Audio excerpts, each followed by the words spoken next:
Orang kerja, baik di pemerintah maupun di swasta, gajinya kena pajak. Dia bawa pulang itu gaji. Sebagian dia belanjakan buat kebutuhannya. Buat dia bayar listrik, kena pajak lagi. Buat dia bayar air, kena pajak lagi. Buat dia beli kuota, kena pajak lagi. Dia beli baju buat diri dan keluarganya, kena pajak lagi. Dia beli makanan di market, kena pajak lagi. Padahal duitnya udah kena pajak. Udah kena pajak sekali, kena pajak lagi tuh. Ada di pakaian, ada di minuman, saudara, kena pajak tuh terus. Saudara, nah kemudian dia nabung. Setelah dia beri kebutuhan, kena pajak, sisanya dia nabung. Tabungannya ada pajak lagi. Nabung kena pajak juga. Ya sudah, dia sabar. Takut kalau taruh di rumah hilang, kepake. Taruh di bank, saudara. Kena pajak deh. Tiap bulan tuh kena pajak tuh duitnya, saudara. Nah kemudian nanti begitu duit udah kumpul, dia ambil, saudara. Mau beli tanah, kena pajak lagi. Pajak pembelian. Betul? Kena pajak, saudara. Pajak pembelian bukan kecil itu. Kena pajak. Kita ambil itu tanah, kebun, belum bisa bangun rumah. Udah kena pajak, pajak bumi. Ada pajak tuh, saudara. Kita kena pajak lagi, pajak bumi. Satu saat duitnya udah kumpul, kita bangun rumah. Mau bangun rumah, IMB-nya bayar lagi. Betul? Studi kelayakan ini itu, semua bayar. Kita bayar, saudara. Begitu jadi rumahnya, kena PBB. Pajak bumi dan bangunan. Makin gede itu rumahnya, makin mahal, saudara. Udah dia sabar. Begitu dia udah tua, meninggal. Tanah rumahnya diwarisin ke anak cucunya. Kena pajak lagi. Namanya pajak warisan. Masya Allah. Begitu mau diwarisan, saudara, kan mau dipecah tuh, mesti dijual. Dia jual, kena pajak penjualan. Kacau tidak? Ini yang saya sampaikan, paham tidak? Jadi pajak tuh berlipat-lipat, betul? Di mana-mana kita dijegat oleh pajak, betul? Innalillahi wa inna ilaihi rajiun. Rakyat udah dijegat pajak, saudara. Atas, bawah, depan, belakang, kanan, kiri, semua ada pajak. Saudara, cuman buang angin yang belum ada pajaknya. Jangan-jangan besok ada pajaknya juga tuh, buang angin. Masya Allah. Innalillahi wa inna ilaihi rajiun. Saudara, kok bisa begitu pajak? Ini makhluk apa sih? Ini makhluk apa ini pajak, saudara?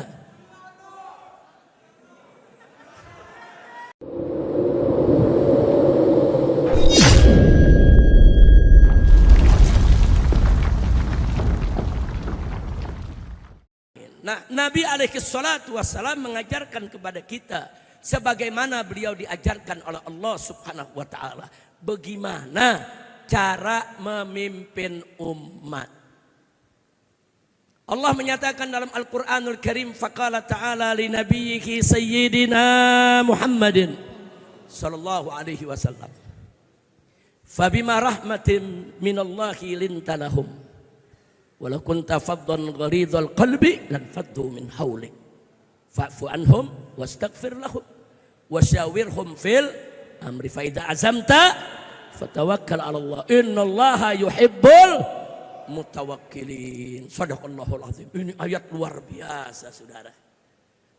Allah Subhanahu wa taala mengajarkan Nabi, membimbing Nabi, membina Nabi, dan Nabi melaksanakan.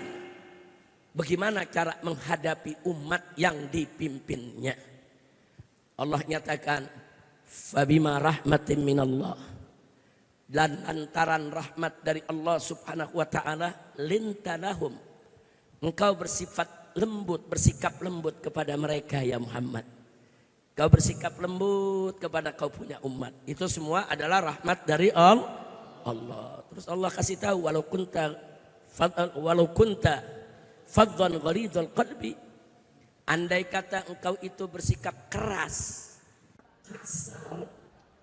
pengis itu hati, saudara, lan faddu min hawlik, saya umatmu akan pergi meninggalkan. Masya Allah. Enggak kasih tahu tuh, sifat umat yang dipimpin memang harus diayomi, harus disayang, bukan di mengisi, bukan dikasari, bukan. Yang namanya pemimpin mesti punya sifat lembut, santun, ramah kepada umat, saudara. Galak ada tempatnya, jangan galak kepada rakyat. Betul, betul. Keras ada tempatnya, saudara. Oh, lagi perang lawan penjajah, ya galak keras, saudara. Tapi kalau lagi memimpin umat, jangan. Makanya Allah ingatkan, Fabila rahmatin minallahi lintalahu karena rahmat dari Allah, engkau bersikap bosan bernama kepada kaum umat yang Muhammad. Walaupun kafatan walidul qalbi, walaupun kafatan kalau engkau bersikap keras, kasar, sudah walidul qalbi, walid, sudah hatinya keras, sudah. Hal itu yang terjadi dalam fatu min haulik, kau punya umat bubar meninggalkanmu. Sekarang bukan bubar lagi, bukan ketinggalan, karena yang berubah memimpin begitu, betul, betul. Ya, ini selanjutnya Bapak sebagai pemimpin, Bapak kasih tahu lagi, fakta anhu, maafin kau punya umat, kalau ada salah-salah dikit maafin, telat bayar pajak maafin. Iya betul, dan maksudnya kalau zaman sekarang begitu banyak-banyak maafin, jangan telat sehari booster mati. Betul, betul. Sementara kantor pejabat mengungkap penggeledahan ganti mati listriknya. Kacau, udah kacau. Makanya nih, ajaran Nabi gimana nih? Faksu anhu. Nanti yang kau punya entah, mungkin nanti ada ucapannya kasar, suaranya keras, bisa menyinggung perasaan Nabi. Maafin. Wastaghfir lahum. Bahkan Allah suruh Nabi-Nya wastaghfir lahum. Mohon ampunan buat mereka. Allah. Nabi dididik Allah bagaimana cara jadi pemimpin, ramah, santun, pemaaf, baik itu umat, sayang kepada umat. Ada lagi yang tidak kalah pentingnya, wastaghfirhum fil amri. Ajak mereka musyawarah dalam urusan mereka, ajak, maksudnya ajak musyawarah. Jangan seenaknya bikin aturan, jangan seenaknya saudara bikin undang-undang tanpa memperhatikan aspirasi rakyat. Allah yang suruh wasabil khulul amri, ajak mereka musyawarah, ajak. Dan pemimpin zaman sekarang kalau mencontoh Nabi dan nama mereka wajib untuk mencontoh Nabi, ajak musyawarah rakyat. Terjawab, tapi kan ada DPR. Dan pemerintah musyawarahnya DPR, tentu itu sudah harus sudah dalam perwakilan. Tapi anggota DPR-nya harus turun, tanya langsung di daerah pemilihan masing-masing, apa aspirasi mereka, apa keluhan mereka. Sudah di kampung, di gedung parlemen sana, sampaikan kepada pejabat. Nggak boleh takut untuk menyampaikannya, betul? Makanya dulu nanti kalau ada keputusan, masalah. Padahal Nabi cerdas, Nabi pintar, Nabi musyawarah, saudara. Nabi cerdas, Nabi pintar, Nabi maksum, keputusannya pasti benar. Nggak butuh musyawarah, tetap Nabi musyawarah. Lihat waktu di perang Badar, saudara. Untuk perang Badar, Nabi bawa para sahabatnya. Begitu sampai di daerah Badar, saudara, kemudian Nabi perintahkan para sahabat untuk membuat tenda-tenda, pasukan berhenti di situ, saudara. Terus satu sahabat maju, ya Rasulullah, ada wahyu amrullah. Ya Rasulullah, keputusan berhenti di sini ini. Ini ada sumur Badar yang pertama. Di Badar itu banyak sumur-sumur. Berhenti di sumur pertama ini. Ada wahyu, ini wahyu dari Allah. Amrullah, atau ini hanya pendapat pribadi. Masya Allah. Ini sahabat juga akhlak tinggi. Kalau itu wahyu untuk mulut. Enggak usah lagi banyak komentar. Enggak usah lagi pakai ngasih saran, saudara. Karena saudara kalau itu sudah wahyu dari Allah, berarti tinggal dilaksanakan. Kenapa harus ditanya? Karena Nabi juga apa ucapannya juga wahyu. Wa ma yantiqu anil hawa in huwa illa Ya, dilihat saudara. Tapi kadang-kadang ada pendapat-pendapat pribadi Nabi sebenarnya. Sekarang kalian sahabat, ini wahyu apa? Ya Rasul. Kalau ini wahyu, sampai belakang. Tapi kalau ini rakyat, kalau boleh, kami juga tidak pendapat yang kami misalkan. Tuh, kalau Nabi katakan silakan sampaikan wahyunya, silakan. Kalau tidak, ya. Berarti itu juga sudah putusan Nabi sudah. Ternyata Nabi mengatakannya, ini hanya pendapat pribadi itu, apa punya pendapat apa? Disampaikan ya Rasulullah. Di sana ada sumber terakhir badan. Mestinya kita berhenti di sana. Sehingga seluruh sumur yang ada di medan badan ini dikuasai oleh kita sebelum musuh datang. Sebab kalau musuh nanti datang lebih dulu, mereka kuasai sumur-sumur tersebut, maka kita sendiri yang akan kesulitan menghadapi kehausan pasukan. Nabi langsung berdiri, diterima, diperintahkan kepada semua sahabat, ayo berdiri, berangkat, di sana kita berkemah. Musyawarah bukan? Musyawarah bukan? Saya mau kalian kepribadian Nabi kita menghargai para sahabatnya. Bagus tidak? Indah tidak? Takbir. Yang kedua, saya kasih tahu gimana musyawarah dengan Nabi. Waktu mau perang Uhud, di perang Badar, Allah kasih umat Islam. Akhirnya orang-orang kafir di kota Mekah dendamnya membara. Kenapa bisa kalah melawan pasukan Muhammad? Karena mereka merasa lebih kuat, pasukan lebih banyak, senjatanya lebih lengkap. Mereka nggak terima itu kekalahan, saudara. Maka itu dilakukan mobilisasi, penggalangan pasukan, saudara, perlengkapan persenjataan tempur untuk menyerang Madinah, saudara. Nah, begitu Nabi dengar, Nabi kumpulin sahabat lagi. Apa kata Nabi alaihi salatu wassalam? Ini orang-orang kafir marah, mau dendam, mau datang lagi dengan pasukan yang berlipat ganda. Dengan senjata yang lengkap. Bagaimana? Orang-orang tua, sahabat-sahabat Nabi yang senior seperti Sayyidina Abu Bakar, Umar, Utsman radhiyallahu anhum. Mereka punya pendapat, ya Rasulullah, kita sudah banyak makan asam garam. Kita ini sudah banyak makan merasakan pahit manisnya perjuangan. Kita juga pengalaman bagaimana itu pertempuran.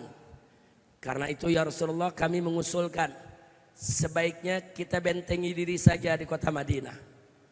Kita bentengi diri kita di Madinah, kalau mereka datang kita lawan. Saudara, ini pendapat golongan tua. Terus Nabi tanya yang muda-muda. Ada Ali, ada Zubair, Tolha, saudara yang muda-muda nih. Saudara, Nabi tanya kepada yang muda-muda, bagaimana pendapatnya? Waduh. Udah tahu jawaban, emang Gen Z begitu ya kawan? Saudara, begitu yang muda-muda bilang, ya Rasulullah, kita ini kan berjihad tujuan kita, ya menang, ya mati syahid. Nggak ada tuh kata kalah. Karena itu kenapa harus kita tunggu di Madinah? Kita sambut mereka di medan tempur. Anak muda. Sayyidina Ali dan kawan-kawan yang muda begitu. Udah kita mati syahid lah. Saudara, terjadi perdebatan dengan orang tua. Kata orang tua jangan begitu. Kalau kita punya kemampuan gak cukup, kita paksakan diri, itu namanya bunuh diri. Anak-anak muda bilang enggak bunuh diri, mati syahid. Anak muda. Nah, kira-kira orang dulu sama sekarang tua muda sama gitu? Sama. Orang tua punya pendapat begitu karena pengalaman. Lebih hati-hati. Anak muda belum pengalaman. Emang lebih jos. Begitu. Betul? Betul? Apa sikap Nabi, saudara? Nabi lihat di banyak anak-anak muda deh, di dalam masjid, saudara. Ada orang-orang tua yang muda-muda semangat kayak barusan tuh, udah takbir, bakar. Cuman dulu nggak ada bakarnya. Saudara, akhirnya Nabi memutuskan alaihi salatu wassalam ikut pendapat yang muda. Sudah, kalau begitu kita sambut mereka di medan Uhud, di medan tempur. Singkat cerita, setelah musyawarah diatur bagaimana nanti strateginya di medan Uhud. Saudara, Kemudian Nabi punya persiapan perang. Nah, waktu Nabi ke rumahnya mempersiapkan diri, yang tua-tua negor sama yang muda. Kurang lebih nih kalau bahasa sekarang, lu sih. Ini gara-gara ente nih yang muda-muda nih. Sebetulnya Nabi setuju sama kita. Sebetulnya Nabi sama kita nih sama pengalaman, sama tahu bahayanya. Cuman ente-ente nih yang muda-muda terlalu menggebu-gebu. Akhirnya Nabi jadi ngikutin yang muda. Yang muda-muda digituin, sedih saudara. Nyesel, apa iya mereka sudah maksa Nabi. Karena kesannya orang tua nuduh kalian maksa Nabi. Saudara, akhirnya anak-anak muda berembuk menghadap kepada Nabi. Ya Rasulullah, maafkan kami kalau kami terlalu demi Allah apa yang kami sampaikan adalah hanya semangat keinginan untuk berjuang di jalan Allah. Tapi kalau engkau punya pendapat lain ya Rasulullah, kami tetap ikut. Sami'na wa ata'na. Nah, jadi kata mereka, kalau memang engkau minta kami ya bertahan aja di sini, ya kita bertahan ya Rasulullah. Apa jawab Nabi? La yambaghi li nabiyyin. Kata Nabi, enggak pantas bagi seorang nabi kalau sudah mengambil keputusan, sudah memakai baju perang, untuk mundur kembali dari putusannya. Subhanallah. Takbir. Sallu ala nabi. Akhirnya berangkat saudara. Nah para ulama saudara membahas soal ini. Kenapa Nabi memilih pendapat yang muda, padahal Nabi sendiri lebih cenderung kepada yang tua saudara. Ada apa? Itulah strategi dakwah Nabi saudara. Saudara, ini anak-anak muda ini subhanul yawm rijalul ghad. Pemuda hari ini adalah, saudara, pemuda hari ini adalah pemimpin di hari esok. Jadi Nabi nggak mau patahkan semangat mereka. Nabi nggak mau patahkan keinginan mereka, saudara. Karena Nabi tahu besok yang muda-muda ini yang akan melanjutkan dakwah, yang akan meneruskan dakwah. Jadi hati mereka tidak boleh disakiti, semangat mereka tidak boleh dipatahkan. Itulah tujuan Nabi kita Muhammad Sallallahu alaihi wasallam. Takbir. Sallu ala nabi. Bagus tidak Nabi kita? Bagus tidak Nabi kita? Subhanallah. Jadi sekali lagi kembali kepada apa yang kita sampaikan tadi, bahwa Allah menceritakan kepada kita saudara, bagaimana Allah membimbing Nabi sebagai pemimpin saudara. Bagaimana cara memimpinnya itu tadi. Fabima rahmati minallahi linta lahum. Lantaran rahmat dari Allah kau bersikap lembut, santun, ramah ya Muhammad. Walau kunta faddan ghalidhal qalbi, kalau engkau bersikap kasar atau keras hati, lan faddu min haulik, niscaya mereka akan meninggalkan engkau. Mabur semua, nggak ada lagi yang mau dengar Nabi saudara.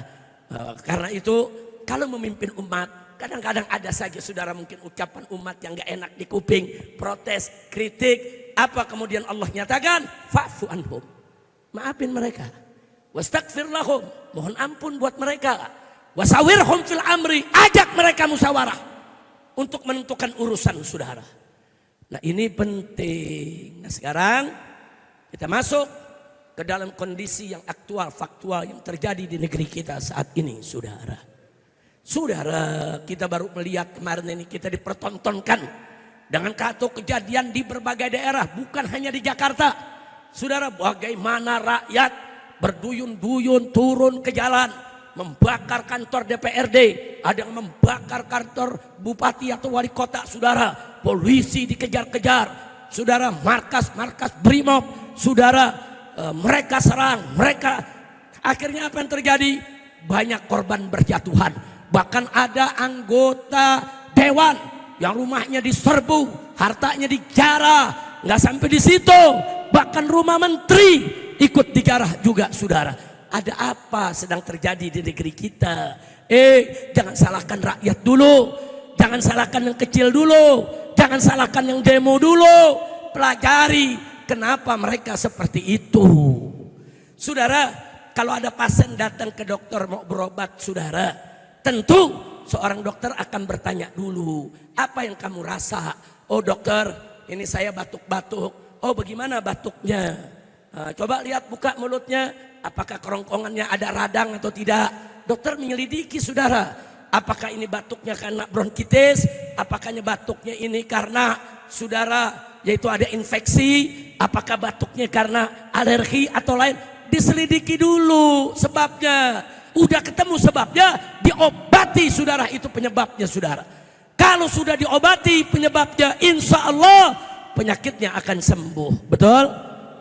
Betul.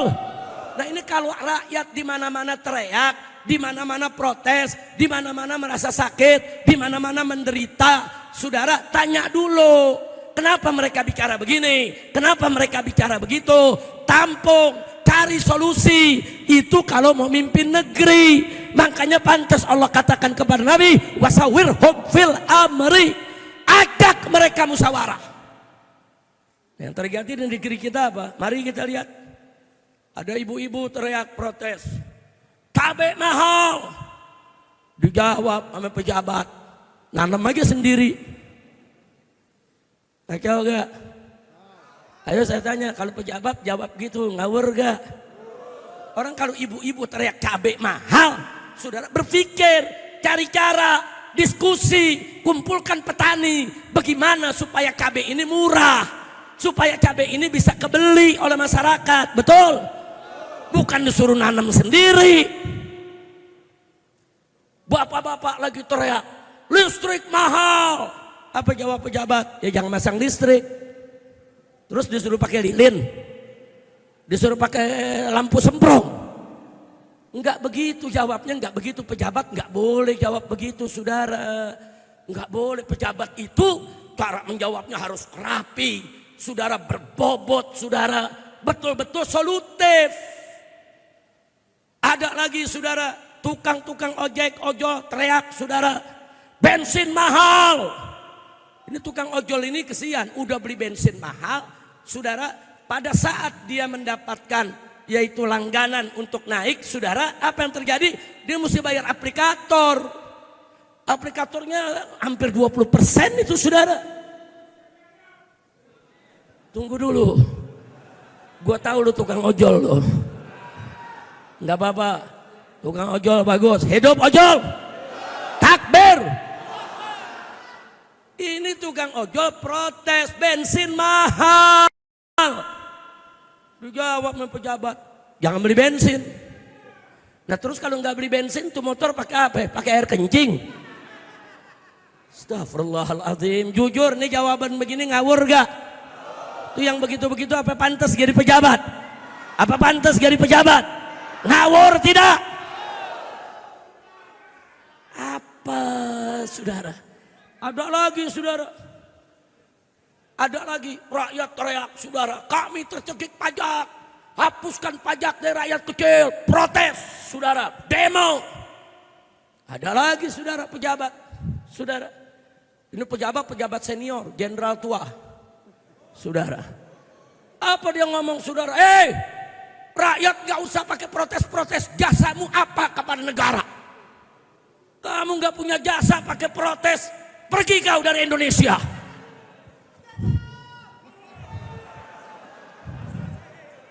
Pusing. Pusing gak? Pusing gak? Saudara, bukan begitu cara jawab. Betul. Betul. Orang kalau masyarakat teriak pajak, ya pelajari. Mana pajak yang mesti dihapus, mana pajak yang mesti dikurangi. Saudara, mana yang mesti diambil pajak, mana yang gak boleh diambil pajak. Saudara, bukan tuh rakyat diusir. Bukan dibilang gak punya hak. Siapa bilang rakyat tidak punya hak dan tidak punya jasa kepada negara? Bohong. Mari kita lihat. Saya mau tanya ini semua yang ada di sini saudara. Anda kerja dapat gaji, kena pajak tidak? Kena pajak tidak? Kena pajak tidak? Bayar listrik ada pajak tidak? Bayar air ada pajak tidak? Beli kuota pulsa ada pajaknya tidak? Ada pajaknya tidak? Bayi baru lahir udah kena pajak saudara. Beli piki ada pajaknya, beli sorban ada pajaknya, beli baju ada pajaknya, betul? Betul. Makan di restoran, rumah makan kita kena pajak, betul? Betul. Beli bensin juga ada pajaknya, betul? Berarti saya mau tanya, rakyat bayar pajak tidak? Bayar pajak tidak? Pajak itu untuk negara, betul? Nah sekarang kalau begitu rakyat berjasa tidak kepada negara? Berjasa tidak kepada negara? Berjasa. Rakyat nggak berjasa, buah kepret loh. Ngomong seenaknya, betul? Itu pejabat begitu kacau tidak? Kacau tidak? Masya Allah. Lu jangan sebut nama, tapi yang sebut emang bener tuh. Takbir. Jadi kalau di sini ada polisi, ada intelijen, bukan saya yang nyebut Pak ya. Tuh yang nyebut. Tuh yang nyebut, bukan saya ya. Tuh yang nyebut nama, tapi yang disebut bener. Tahu aja loh. Sallu ala Nabi. Saudara, yuk kita lihat nih, pelan-pelan, lihat nih. Orang kerja, baik di pemerintah maupun di swasta, gajinya kena pajak. Dia bawa pulang itu gaji. Sebagian dia belanjakan buat kebutuhannya. Buat dia bayar listrik, kena pajak lagi. Buat dia bayar air, kena pajak lagi. Buat dia beli kuota, kena pajak lagi. Dia beli baju buat diri dan keluarganya, kena pajak lagi. Dia beli makanan di market, kena pajak lagi. Padahal duitnya udah kena pajak. Udah kena pajak sekali, kena pajak lagi tuh. Ada di pakaian, ada di minuman, saudara, kena pajak tuh terus. Saudara, nah kemudian dia nabung. Setelah dia beri kebutuhan, kena pajak, sisanya dia nabung. Tabungannya ada pajak lagi. Nabung kena pajak juga. Ya sudah, dia sabar. Takut kalau taruh di rumah hilang, kepake, taruh di bank, saudara. Kena pajak deh. Tiap bulan tuh kena pajak tuh duitnya, saudara. Nah kemudian nanti begitu duit udah kumpul, dia ambil, saudara. Mau beli tanah, kena pajak lagi. Pajak pembelian. Betul? Kena pajak, saudara. Pajak pembelian bukan kecil itu. Kena pajak. Kita ambil itu tanah, kebon, belum bisa bangun rumah. Udah kena pajak, pajak bumi. Ada pajak tuh, saudara. Kita kena pajak lagi, pajak bumi. Satu saat duitnya udah kumpul, kita bangun rumah. Mau bangun rumah, IMB-nya bayar lagi. Betul? Studi kelayakan ini itu, semua bayar. Kita bayar, saudara. Begitu jadi rumahnya, kena PBB. Pajak bumi dan bangunan. Makin gede itu rumahnya, makin mahal, saudara. Udah dia sabar. Begitu dia udah tua, meninggal. Tanah rumahnya diwarisin ke anak mencucunya. Kena pajak lagi. Namanya pajak warisan. Masya Allah. Begitu mau diwarisan, saudara, kan mau dipecah tuh, mesti dijual. Dia jual, kena pajak penjualan. Kacau tidak? Ini yang saya sampaikan, paham tidak? Jadi pajak tuh berlipat-lipat, betul? Di mana-mana kita dijegat oleh pajak, betul? Innalillahi wa inna ilaihi rajiun. Rakyat udah dijegat pajak, saudara. Atas, bawah, depan, belakang, kanan, kiri, semua ada pajak. Saudara, cuman buang angin yang belum ada pajaknya. Jangan-jangan besok ada pajaknya juga tuh, buang angin. Masya Allah. Innalillahi wa inna ilaihi rajiun. Saudara, kok bisa begitu pajak? Ini makhluk apa sih? Ini makhluk apa ini pajak, saudara?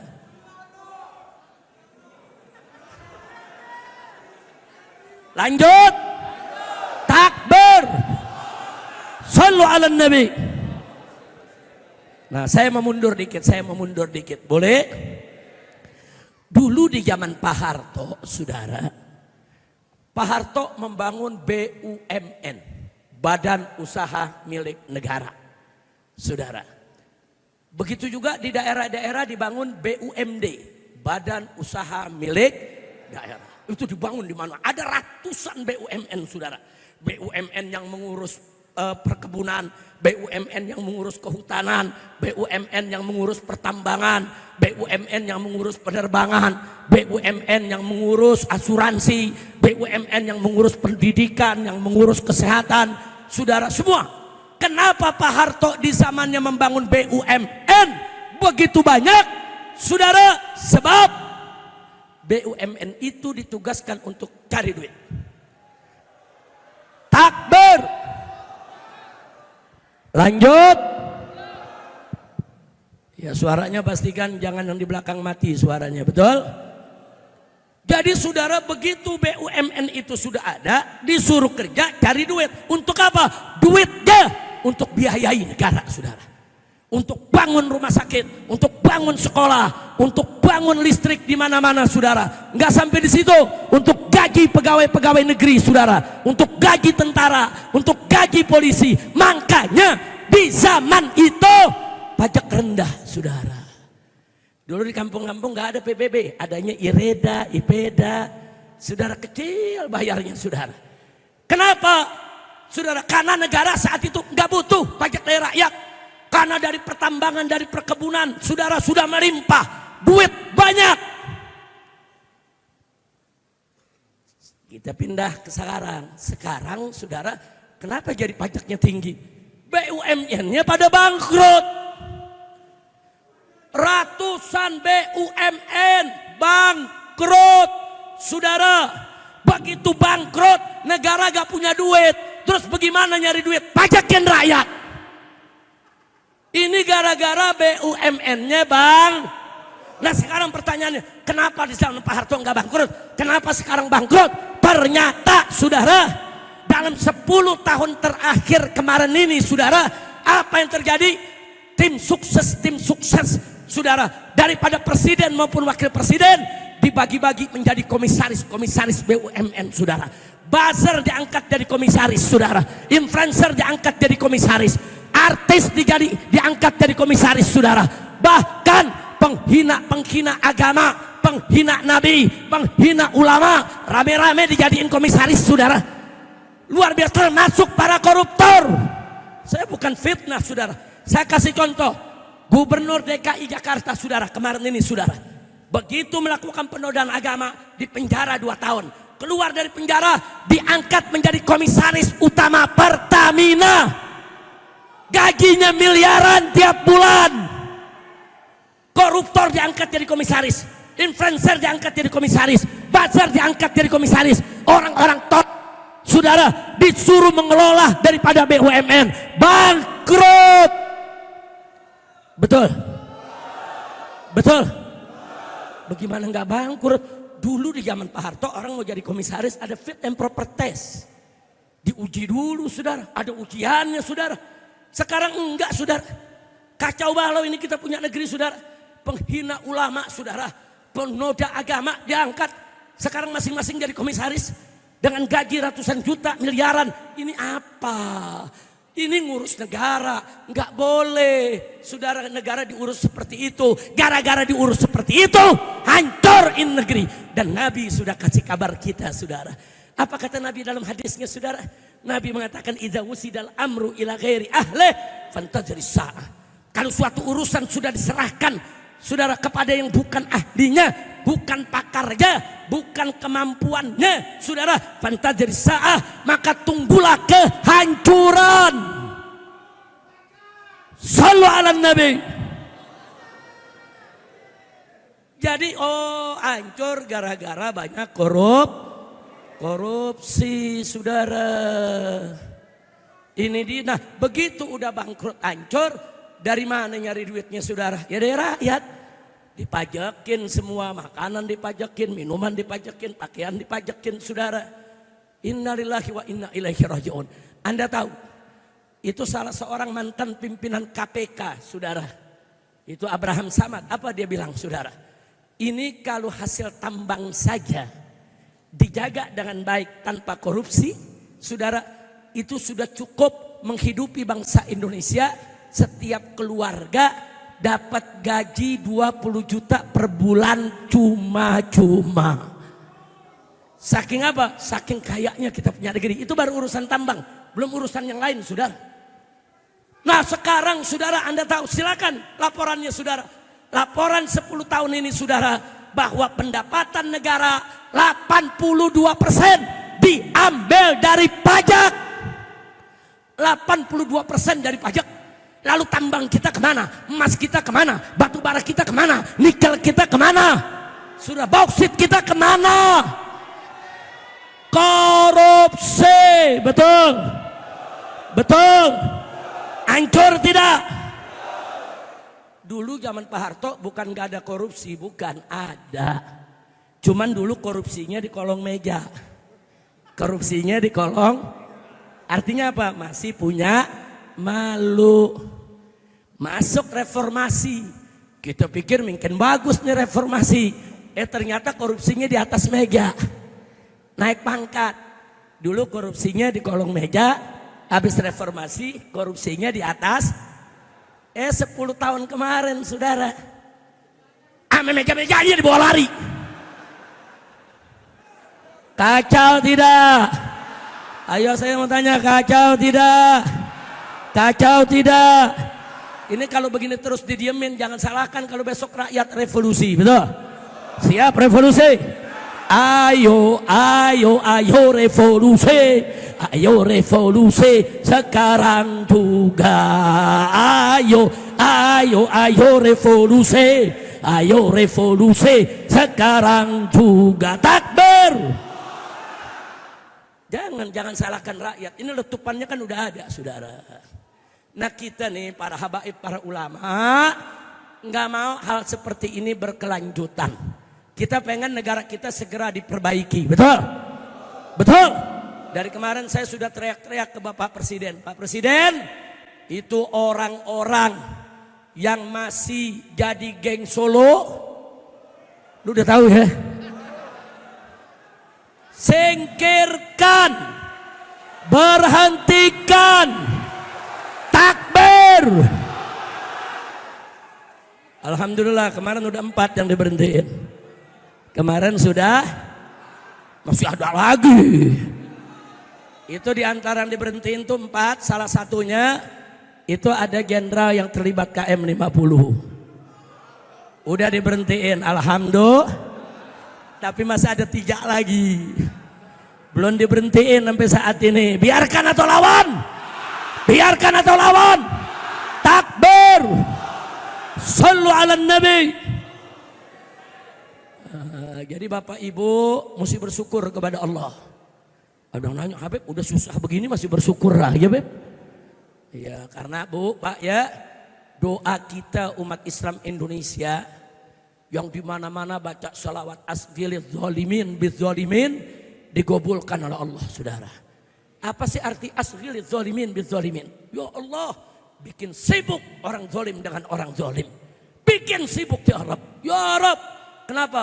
Karena dulu kita demo sudah, saudara. Teriak sudah. Datang ke DPR sudah, sampai ulama dikriminalisasi, sampai di penjara, 6 santri saya dibunuh saudara, udah diculik, disiksa, dibunuh, habis itu difitnah lagi saudara. Kita udah lakukan berbagai macam saudara. Hijrah ke Mekah juga udah, teman-teman di mana-mana dikriminalisasi. Apa yang belum kita lakukan saudara?